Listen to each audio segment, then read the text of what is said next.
Vamos a compartir las bases bíblicas de nuestro tema para este año 2012 como asociación.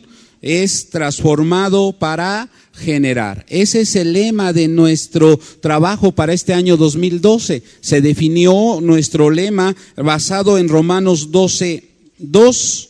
No os conforméis a este siglo, sino transformaos por medio de la renovación de vuestro entendimiento, para que comprobéis cuál sea la buena voluntad de Dios, agradable y perfecta. Romanos 12:2. No os conforméis a este siglo, sino transformaos. Tiene que haber una transformación. Sino transformaos por medio de la renovación de vuestro entendimiento, para que comprobéis cuál sea la buena voluntad de Dios, agradable y perfecta. El apóstol Pablo en este verso número 12 habla de que tenemos que ser transformados. Habla precisamente de una separación. ¿Venimos de qué? Venimos de una forma de vivir conforme a este siglo, conforme a este mundo. Venimos con hábitos, con costumbres, venimos con mañas del mundo, ¿no? Y por eso el apóstol Pablo dice, no os conforméis a este siglo, no te conformes a la forma de vivir del mundo, no te conformes a la forma de actuar del mundo, no te conformes a esa vieja naturaleza. Antes bien, tienes que ser transformado. Tiene que haber en tu vida una transformación total. Y en ese proceso de transformación aparece la vida cristiana. Cuando llegamos a los pies de nuestro Señor Jesucristo, llegamos con el propósito de ser transformados. Llegamos con el propósito de ¿qué? De ser transformados. Y ahora tenemos como fin en la vida cristiana, ahora tenemos como fin principal de la vida cristiana ser transformados. Por eso es por lo que no aceptamos al Señor Jesucristo y morimos. Que eso sería quizás algo especial para algunos, ¿no? Hoy recibí a Cristo en mi corazón y hoy muero y al morir inmediatamente voy al cielo. No sucede. Son casos raros que reciben a Cristo en el último momento. La mayoría de cristianos tenemos un tiempo en la tierra. Y no tenemos ese tiempo en la tierra con ningún otro propósito, sino con el propósito de ser transformados, con el propósito de ser cambiados, con el propósito de pasar por un proceso donde usted y yo adquiramos una vida nueva, unos hábitos nuevos, una forma de vivir nueva. Y muy específicamente, vean por favor Romanos 8:29. Romanos 8:29 nos da la nota precisamente cuando nos dice, o desde el verso 28, y sabemos que a los que aman a Dios, todas las cosas les ayudan a bien. Esto es, a los que conforme a su propósito son llamados. Porque a los que antes conoció, también los predestinó, para que fuesen hechos conformes a la imagen de su Hijo, para que Él sea el primogénito entre muchos hermanos. Aquí el apóstol Pablo es más específico y habla de que usted y yo tenemos que ser transformados a la imagen de nuestro Señor Jesucristo. Normalmente el verso 28 es el verso que nos citan mucho, ¿no? Es el verso que siempre que tenemos un problema, siempre que tenemos una situación difícil, nos lo dan de memoria. Todas las cosas ayudan a bien a los que aman a Dios. Tenemos un problema, estamos pasando una enfermedad y en ese momento la gente que nos viene a consolar viene y nos dice, ¿sabes? Todas las cosas ayudan a bien. Ánimo, hermano, todas las cosas ayudan a bien. Y uno se motiva oyendo este mensaje, pero no es un mensaje completo. El propósito de todas las cosas es hacernos conformes a la imagen ¿de quién? De Jesucristo. ¿Cuál es el fin de un problema? Que yo a través de ese problema cambie. o sea transformado. ¿Cuál es el propósito de una enfermedad? Que a través de esa enfermedad mi carácter sea transformado. ¿Cuál es el propósito de una situación difícil? Que a través de esa situación difícil mi carácter sea transformado. El propósito de las pruebas, el propósito de las luchas, el propósito de las situaciones difíciles es que usted y yo seamos hechos conforme a la imagen de Jesucristo, que la imagen de Jesucristo se forme en nosotros, que el carácter de Jesucristo se forme en nosotros. La vida no consiste en estar bien y en pasarla bien. No, la vida consiste en que el carácter de Cristo sea formado, el carácter de Cristo sea moldeado, el carácter de Cristo sea ya parte de nosotros. Ese es el fin principal de la vida cristiana, que cada día usted y yo reflejemos ¿a quién? Reflejemos el carácter de Cristo, o seamos hechos a la imagen de Jesucristo. La vida cristiana tiene ese propósito. Por eso es que en la vida cristiana se habla de un nuevo nacimiento.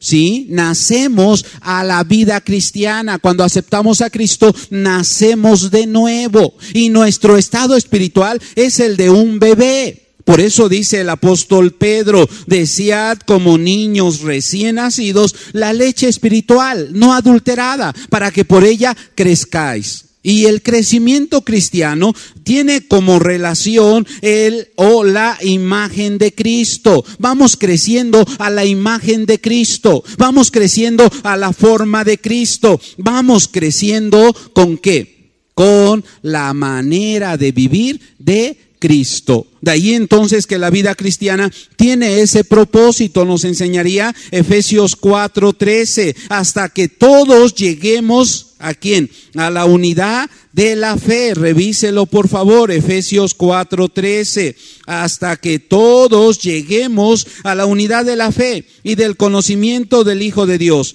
a un varón perfecto, a la medida de la estatura de la plenitud de Cristo. Hasta que todos lleguemos ¿a dónde? A la estatura de la plenitud de Cristo. Y entonces el ser cristiano, hermanos, implica que ustedes y yo estamos creciendo, estamos en un proceso de desarrollo.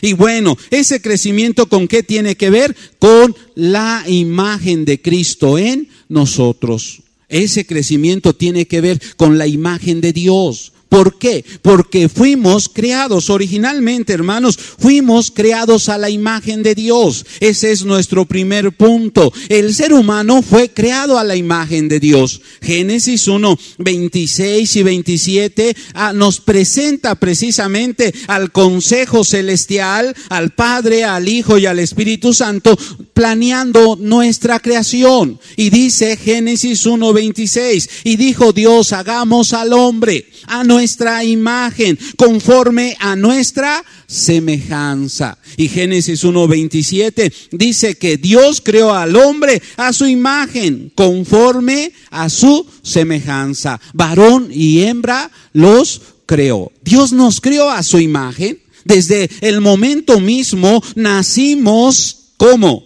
Con la imagen de Dios. Desde el momento mismo de nuestra creación, el sueño de Dios es que nosotros reflejáramos su imagen. Y cuando hablamos de la imagen de Dios en el hombre, tenemos que definirla. Hablamos de una imagen de Dios espiritual. Y en esa imagen de Dios espiritual, ustedes y yo somos seres espirituales. Ustedes y yo somos espíritu. Dios nos dio un espíritu. Y en eso, hermanos, tenemos la imagen de Dios. También no solamente somos seres espirituales, sino que también tenemos conciencia moral. ¿Qué es la conciencia moral?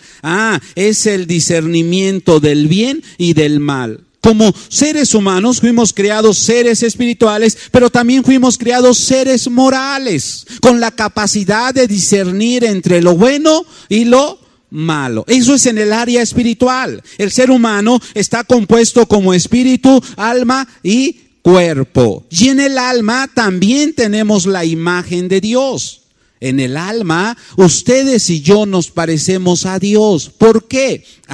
Porque precisamente 3 elementos componen el alma: el intelecto, los sentimientos y la voluntad propia. Estos 3 elementos son lo que compone nuestra alma: el intelecto, la capacidad de razonar; los sentimientos, la capacidad de sentir; y la voluntad propia, la capacidad de decidir. Y Dios nos crió a su imagen, poniéndonos esos 3 elementos que en nosotros forman nuestra alma o nuestra personalidad. Pero que estos 3 elementos también son parte de la personalidad de Dios. Dios tiene intelecto, Dios tiene sentimientos y Dios tiene voluntad propia. Y eso es parte de la imagen de Dios en nosotros. Dios nos creó con sentimientos, con intelecto y con voluntad propia. Somos hechos a imagen de Dios. Y es donde, hermanos, la imagen de Dios más se refleja, en el área moral. En el área moral es donde más reflejamos la imagen de Dios. Por eso Efesios 4:24 dice: y vestíos del nuevo hombre, creado según Dios en la justicia y santidad de la verdad. Tenemos que ser, ¿qué? Tenemos que ser vestidos del nuevo hombre. El nuevo hombre tiene 3 características: creado según Dios en justicia, creado según Dios en santidad y creado según Dios en verdad. ¿Qué significa esto? Significa que cuando Adán fue creado, él tenía estos 3 elementos como parte de su vida. Él era justo, él era santo, él era íntegro. Adán era un hombre justo, santo e íntegro. Y esa es la imagen de Dios en nosotros. La justicia es la capacidad de obrar bien. La santidad es la capacidad de vivir sin mancha.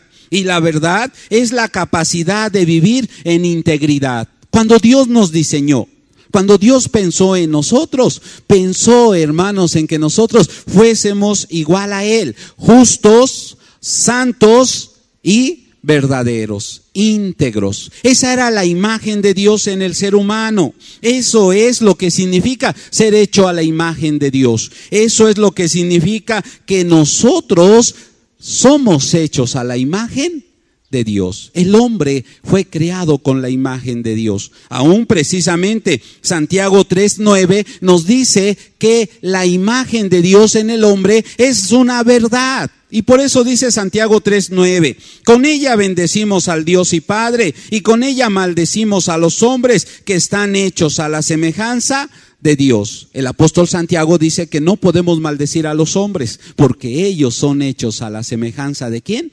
De Dios. No podemos denigrar al ser humano, porque el ser humano es hecho a la imagen de Dios. Santiago nos confirma, Santiago nos confirma la imagen de Dios en el hombre, y Génesis 9:6 también. El asesinato tiene esta nota: el que derramare sangre de hombre por el hombre, su sangre será derramada, porque a imagen de Dios es hecho el hombre. El asesinato tiene este contexto: no podemos matar a un hombre, porque el hombre fue hecho a la imagen ¿de quién?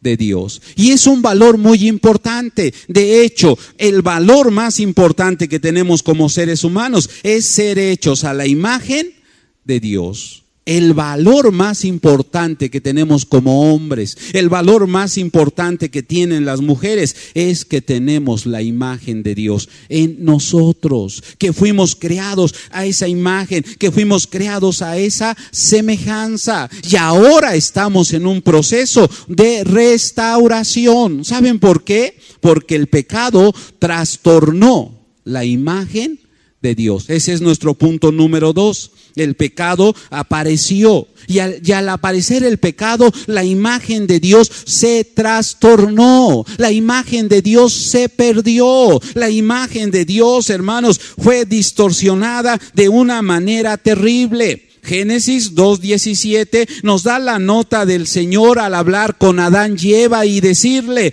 mas del árbol de la ciencia del bien y del mal no comerás, porque el día que de él comieres, ciertamente morirás. No puedes comer. Y ciertamente cuando Adán y Eva alargaron su mano para comer del árbol de la ciencia del bien y del mal, murieron. Pero su muerte fue espiritual.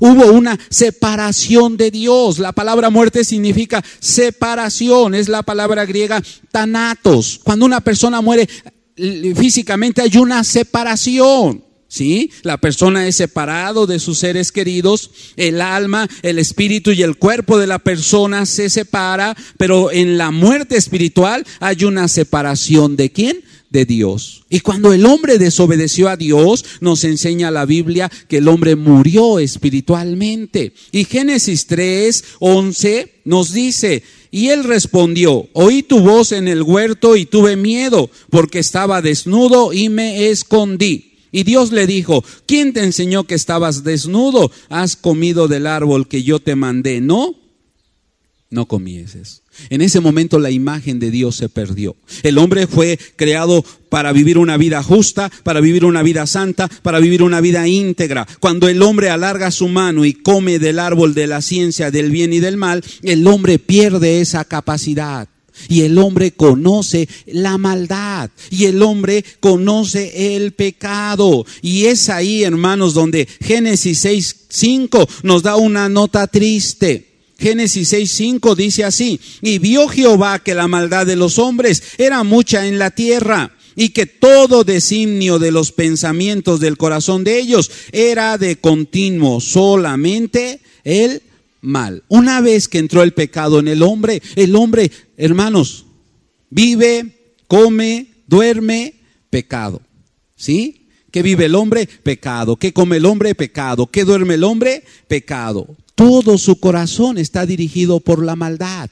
Todo su corazón está dirigido por el pecado. Aún nosotros como creyentes tenemos ese problema. Nuestra mente, hermanos, está más hecha al pecado. Nuestra mente está más hecha a la maldad. Nuestra mente está más hecha a la desobediencia. Nuestra mente está más hecha a la maldición. Como consecuencia de que la imagen de Dios se perdió. Por esa imagen de Dios que se perdió, ahora el hombre está inclinado siempre al mal. El hombre está inclinado siempre al mal. Bueno, ¿qué nos dejó el pecado? Nos dejó una herencia maldita. Y por eso dice el Salmo 51:5: he aquí en maldad he sido formado y en pecado me concibió mi madre. Eso es la herencia del pecado, la maldad. Donde siempre, hermanos, estamos en maldad. Eclesiastés 7:20: no hay hombre justo que haga el bien y nunca peque. No hay hombre justo que haga el bien y nunca peque. Y el Romanos 3:10: porque no hay justo ni aún uno. ¿Qué tiene el hombre? El hombre está inclinado al pecado. El hombre está inclinado a la maldad. Y es por eso que nuestro tercer punto dice: Dios quiere restaurar su imagen en el hombre. A ver, vamos recapitulando. Número 1, el hombre fue creado a imagen de Dios. Número 2, el pecado, ¿qué hizo? Distorsionó la imagen de Dios. O el pecado nos arrancó la imagen de Dios. Punto número 3, Dios quiere restaurar esta imagen en el hombre. En el punto número 3 se nos enseña precisamente que el fin de la vida cristiana es restaurar la imagen de Dios en el hombre. Por eso hablamos de una nueva vida. Cuando llegamos a Cristo, hablamos de una nueva vida en Cristo. Y ahora el fin principal de la vida cristiana es que ustedes y yo crezcamos, vayamos creciendo hasta que logremos parecernos ¿a quién? A Jesús. ¿Por qué a Jesús?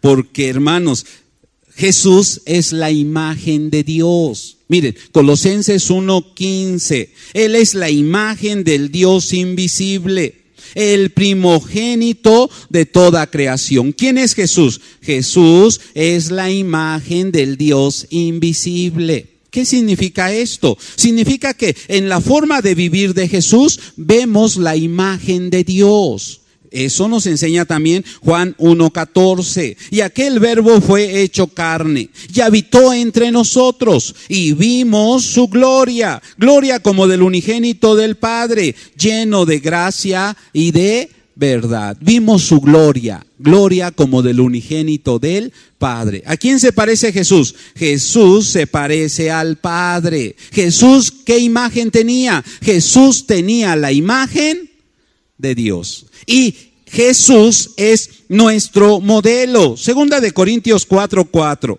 Dice así: en los cuales el Dios de este siglo cegó el entendimiento de los incrédulos, para que no les resplandezca la luz del evangelio de la gloria de Cristo, el cual es la imagen de Dios. ¿Quién es la imagen de Dios? Jesucristo. ¿A quién se parece Jesús?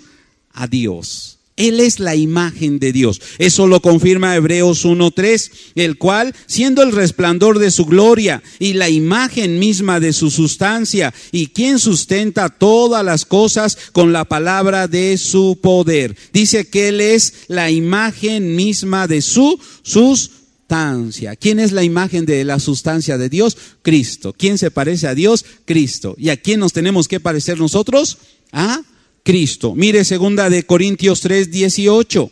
Por tanto, todos nosotros, mirando a cara descubierta como en un espejo la gloria del Señor, somos transformados de gloria en gloria en la misma imagen, como por el Espíritu del Señor. Vean este hermoso texto. Segunda de Corintios 3:18. Por tanto, nosotros todos, mirando a cara descubierta como en un espejo la gloria del Señor, somos transformados de gloria en gloria, ¿qué? En la misma imagen, como por el Espíritu del Señor. Somos transformados. Esa es la vida cristiana. ¿Cuál es la vida cristiana? La vida cristiana es ser transformados a la imagen de nuestro Señor. Esa es la vida cristiana. Ese es el propósito de estar en la iglesia. Ese es el propósito de estar aquí, de asistir. Ese es el propósito de vivir la vida cristiana. Porque el fin de la vida cristiana es ser restaurados a la imagen ¿de quién? De Dios. Debemos anhelar parecernos a Dios. Debemos anhelar parecernos a Jesús. Debe de ser nuestro anhelo, debe de ser nuestro deseo parecernos a Jesús. Y es lo que nos confirmaba Efesios 4:24. Y vestíos del nuevo hombre, creado según Dios en la justicia y la santidad de la verdad. Nos tenemos que parecer ¿a quién? A Jesús. ¿Y cuál debiera de ser el anhelo del cristiano? Parecerse a Jesús. ¿Para qué estamos en la iglesia? Para parecernos a Jesús. ¿Cuál es el fin de la vida cristiana? Ser iguales a, amén, ser iguales a Jesús. Por eso, ¿qué? Por eso, hermanos, nuestro deseo debe de ser vestirnos del nuevo hombre, creado según Dios en justicia, en santidad y en verdad. Ese es el fin de la vida cristiana, que cada día nos parezcamos más a Jesús, porque Jesús es la imagen de Dios. Ahora, hay que aclararlo, tengo que hacerles esta nota aclaratoria. No podemos confundirnos, jamás seremos iguales a Dios. ¿En qué? En su poder. Jamás seremos igual a Dios en su omnipotencia. Jamás seremos igual a Dios en su omnisciencia. Jamás seremos igual a Dios en su omnipresencia. Esos son atributos exclusivos de Dios. Pero la meta de la vida cristiana es ser iguales a Dios en sus atributos morales. Ser justos, ser santos, ser íntegros. ¿Sí? Hay una gran diferencia entre el Creador y la creación, y jamás seremos igual a nuestro Creador. ¿Sí? No se dejen confundir. Hay gente que dice que nosotros somos dioses pequeños y que tenemos el poder de crear y que tenemos el poder de hacer otras cosas. No. Eso es exclusivo de Dios. El único omnipotente se llama Dios. El único todopoderoso se llama Dios. El único ilimitable se llama Dios. Nosotros no. Nuestra semejanza con Dios no es en sus atributos absolutos. Nuestra semejanza con Dios es en sus atributos morales. Es en sus atributos morales. Como criaturas nunca seremos el creador. Pero escuche, sí podemos adoptar poco a poco los valores de Dios. Podemos adoptar poco a poco las aptitudes de Dios. Y podemos adoptar poco a poco el carácter de Dios. Este es el fin de la vida cristiana. Este es el fin de la vida cristiana. Adoptar poco a poco los valores de Dios, las aptitudes de Dios y el carácter ¿de quién? De Dios. Ese es el fin de la vida cristiana. Que usted tenga los valores de Dios, que usted tenga las aptitudes de Dios, que usted tenga el carácter de Dios, que usted se parezca a Dios en su carácter. Y por eso tenemos al Señor Jesucristo. ¿Dónde tiene que estar el mayor trabajo de la vida cristiana? En la formación de mi carácter. Aquí es donde más tengo que trabajar. ¿Cuál sería la vida cristiana? ¿Cuál sería la vida cristiana en sí? ¿O qué sería la vida cristiana en sí? La vida cristiana en sí sería un taller. Amén. El ser cristiano implicaría estar en un taller donde se está formando ¿quién? El carácter de Cristo. Eso es ser cristiano. Eso es estar en la iglesia. Aquí, hermanos, debiera de ser un taller donde se está formando el carácter de ¿quién? De Cristo. Y donde usted está aquí para que el carácter de Cristo sea formado. Y la vida cristiana dentro y fuera de la iglesia debiera de ser un taller donde nuestro carácter está siendo formado. Pero ¿qué pasa? ¿Cuál es la desgracia que tenemos como creyentes? La desgracia que tenemos como creyentes es que pasan los días, pasan las semanas, los meses y los años y nosotros no cambiamos. No cambiamos. Seguimos iguales. Y a veces no es que seguimos iguales, sino a veces vamos antes de mejorar. ¿Sí? Vamos empeorando. Dicen que la vida cristiana es como es como la vida del cangrejo, que en vez de ir hacia adelante, va hacia atrás. Y miren qué es lo triste que sucede, que en muchas iglesias tenemos la nota amarga de que los cristianos de más años son los más groseros. Los cristianos de más años son los más rebeldes. Los cristianos de más años son los que no se sujetan. Los cristianos de más años son los que se oponen. Los cristianos de más años son los que nunca dan un buen testimonio. Y es donde yo digo que ahí la vida cristiana perdió su esencia. Y la vida cristiana se degradó de ser una vida vivida en Dios, de ser la vida cristiana una vida en comunión con Dios, de ser la vida cristiana una vida en una relación linda con Dios. La vida cristiana degradó y solo se convirtió en una vida religiosa, en una vida sin cambio, en una vida sin transformación. Y a muchos de nosotros nos pasa como le pasa a los católicos, igual lo mismo. Hagan de cuenta que venimos cada 8 días rigurosamente como a misa, pero ya saliendo a la puerta ya estamos con el cigarro, saliendo a la puerta ya estamos con las maldiciones, saliendo a la puerta ya estamos con las groserías, saliendo a la puerta seguimos viviendo igual. ¿Hay diferencia? No hay diferencia. Pero es que yo no falto a misa. No, es que yo soy fiel, yo soy puntual a misa. Doy mis limosnas. Cuando el Padre nos llama a comulgar, pues yo paso a comulgar. Pero no hay en tu vida cambio. No hay en tu vida transformación. No hay en tu vida crecimiento. No hay en tu vida desarrollo. Sigues teniendo tu mismo carácter. Sigues teniendo tu mismo carácter. Y esa no es la vida cristiana. La vida cristiana consiste en que seamos formados día a día a la imagen ¿de quién? La vida cristiana consiste en que seamos cambiados día a día a la imagen de nuestro Señor Jesucristo. Esa es la vida cristiana, que usted y yo cada día nos parezcamos a Jesús. Pero ¿qué podemos decir? ¿Será? ¿Será? ¿Qué dice su esposa? ¿Sí se parece usted a Jesús? ¿Qué dicen sus hijos? ¿Se parece usted a Jesús? ¿Qué dice su esposo? ¿Se parece usted a Jesús? Fíjense que no les llaman ayudas idóneas a las esposas. ¿Cómo les llaman? Ayudas demonias. ¿Y por qué? Porque dicen que antes de reflejar el carácter de Cristo, reflejan el carácter del demonio. Y a los esposos les dicen, ya sé quién es tu papá. Y lo vimos con las maestras, ¿no? Ya sé quién es tu papá.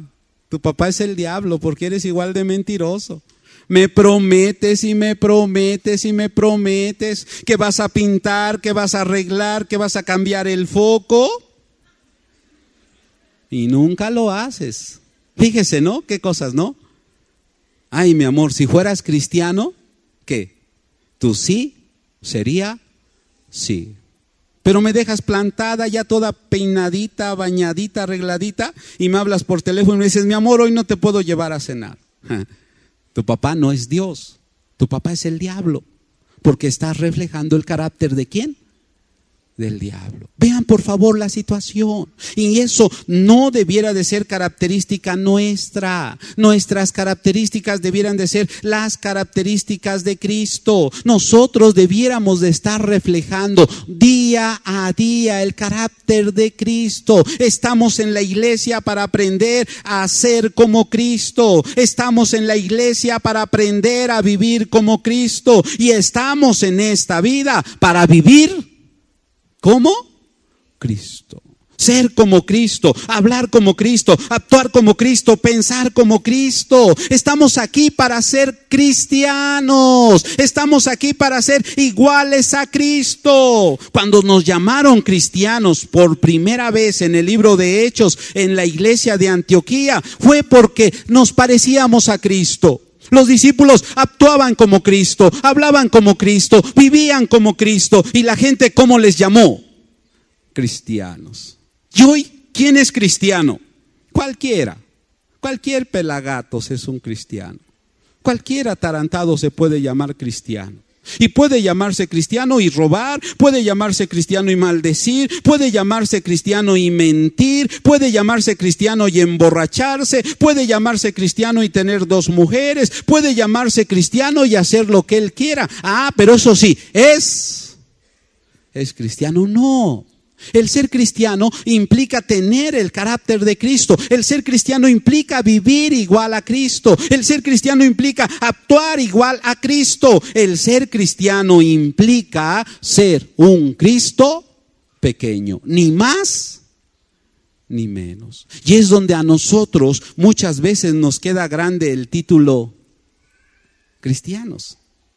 Nos queda muy grande el título cristianos. ¿Por qué? Porque no estamos viviendo como cristianos. ¿Saben qué título nos quedaría mejor? Evangélicos o protestantes. Alguien me dijo un viejito de esos viejos de la iglesia, pastor, ¿usted sabía por qué somos protestantes? Y yo dije, sí, por Martín Lutero. Y me dijo, no, pastor, no, pastor. Somos protestantes porque somos bien protestones. Sí. ¿Cómo se le ocurre al pastor Manuel aventarse la bronca de ese terreno? ¿En dónde está la cabeza del pastor Manuel? No voy a apoyar, no podemos apoyar. Sí, somos protestones. ¿Sí? ¿Y por qué el culto acabó tan tarde? ¿Y por qué ese hermano Rogelio tiene que ir a predicar? ¿Y por qué los músicos se tardan tanto? ¿Cómo nos llamamos? Protestantes. Y no solo protestamos en la iglesia, ¿dónde andamos protestando también? Ay, el calor, ay, ese calor, ay, el frío, tengo mucho frío. ¿Estamos contentos? No, siempre nos estamos. ¿Y qué dice el esposo? ¿Otra vez frijoles, mi amor? Ay, pues otra vez no me diste gasto, mi amor. ¿Qué quieres? Antes de decir gracias, Señor, por este frijol, gracias por este calor, gracias por este frío, estamos protestando. ¿Por qué? Los que no tienen hijos protestan que no tienen hijos. Y los que tienen hijos protestan que tienen hijos. Los casados protestan porque están casados. Y los solteros protestan porque están solteros, ¿no? Me dice una niña bien tierna, me dice, pastor, es que ya tengo 33 y no me he casado. Pues da gracias a Dios, hija, disfruta, sé feliz con tus 33. Sola, no, qué bendición. Ay, pastor, ¿por qué? Sí, es que es una bendición estar sola. ¿Qué? ¿Para usted no es una bendición estar casado? No, estamos hablando de ti, ¿no?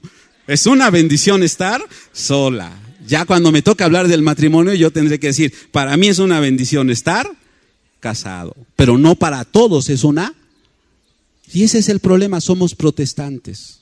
Más que cristianos somos protestantes, más que cristianos somos evangélicos, más que cristianos somos religiosos, más que cristianos somos legalistas. Y ese no es el fin de la vida cristiana, déjeme decírselo.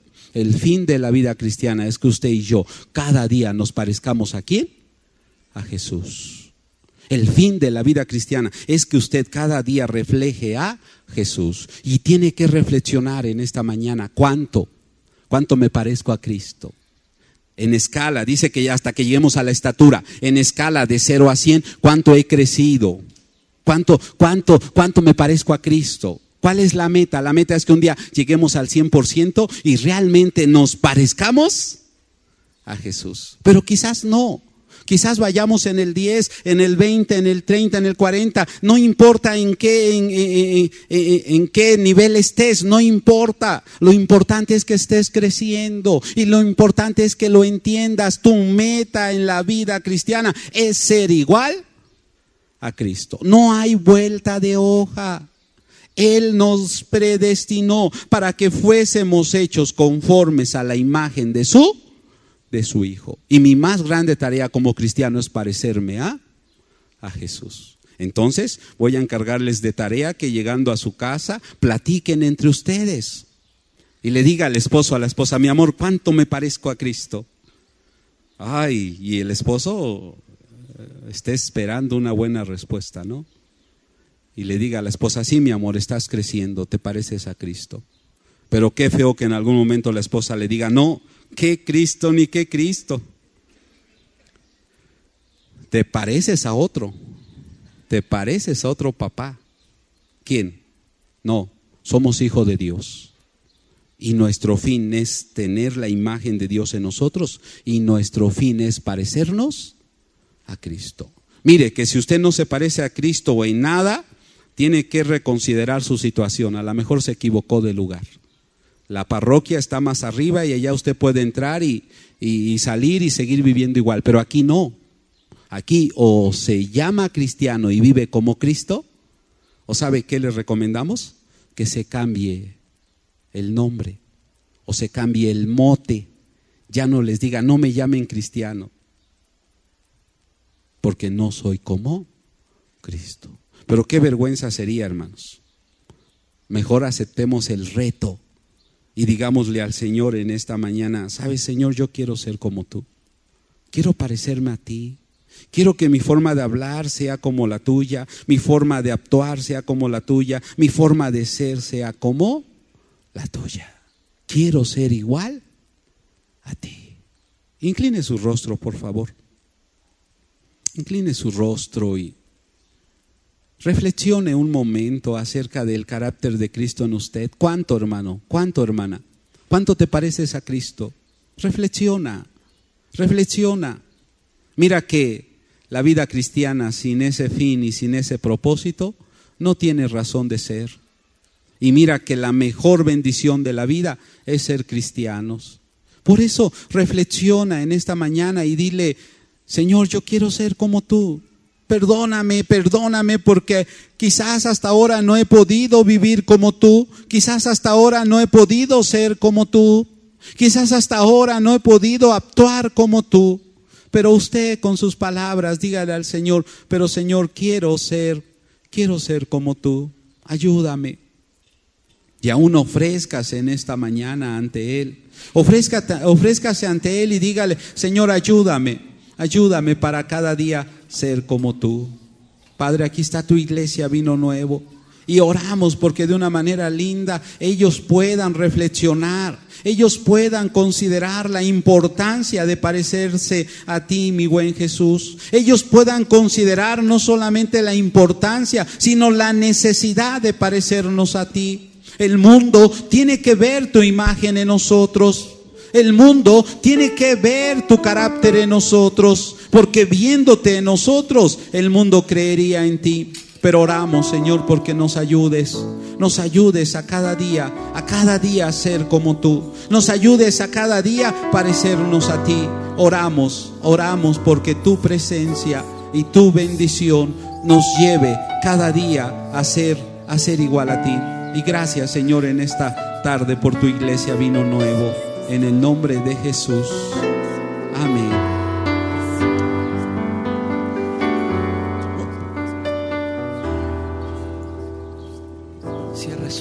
Cierre sus ojos y cante con nosotros. De gloria en gloria te veo,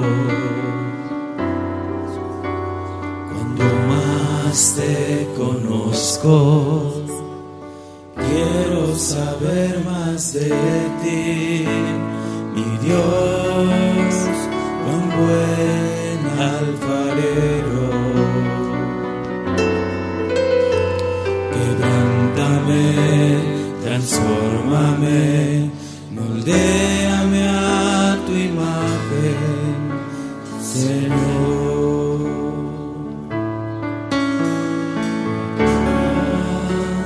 En gloria te veo,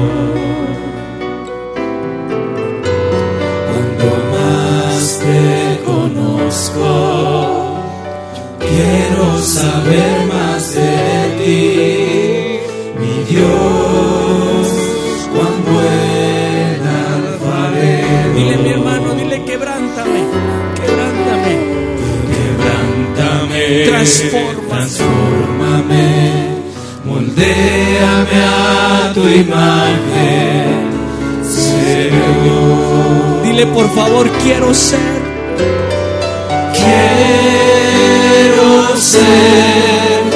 más como tú, ver la vida como tú, saturarme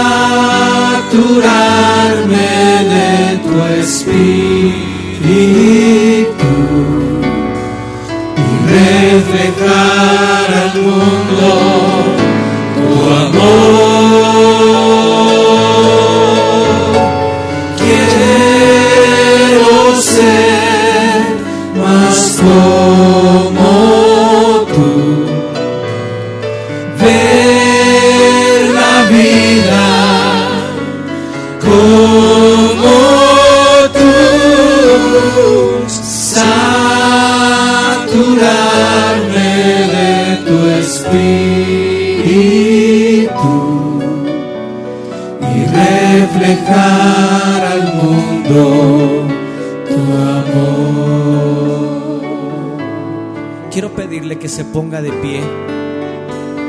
Mire, hay que aprovechar que está nuestro superintendente, el pastor Rogelio Olvera. Gracias, Dios. Y quiero pedirle, hermano, es difícil, no es fácil vivir como Dios nos ordena. Usted no lo va a hacer, yo no lo puedo hacer. Se necesita el poder de Dios sobre nuestras vidas. Se necesita el poder del Espíritu Santo sobre su vida y sobre mi vida. Y por eso hemos fracasado, porque usted quiere vivir a su manera, yo a mi manera. y piensa que usted lo puede hacer con sus fuerzas. Hermano, por eso me he desgastado yo, porque pienso que lo voy a hacer con mis fuerzas. No, hermano, las fuerzas del hombre menguan, la salud del hombre mengua, nos enfermamos, lloramos, pero el poder de Dios no cambia. Y quiero decirle una cosa, varón, mujer, usted ha luchado con sus fuerzas. Usted ha querido luchar porque tiene dinero, tal vez, porque tiene una posición, porque se siente que está joven. Quiero decirle que de un día a otro cambian las cosas. Y quiero pedirle hoy en el nombre de Jesús, si usted ha estado luchando con sus fuerzas y no consigue nada, venga aquí al frente. ¿Usted cree que la mano del siervo de Dios es usada por Dios? Venga. La Biblia nos dice a nosotros que oremos por los enfermos y sanarán. La Biblia nos dice a nosotros que oremos por su necesidad. Sí, Señor, gracias. Mira, el pastor Rogelio tiene que ir a predicar a otro lugar, pero Dios lo ha traído aquí. Aquí hay siervos, Tú eres fiel, Dios. aquí hay líderes, aquí hay hombres temerosos de Dios. Oh Dios, Señor, vino nuevo.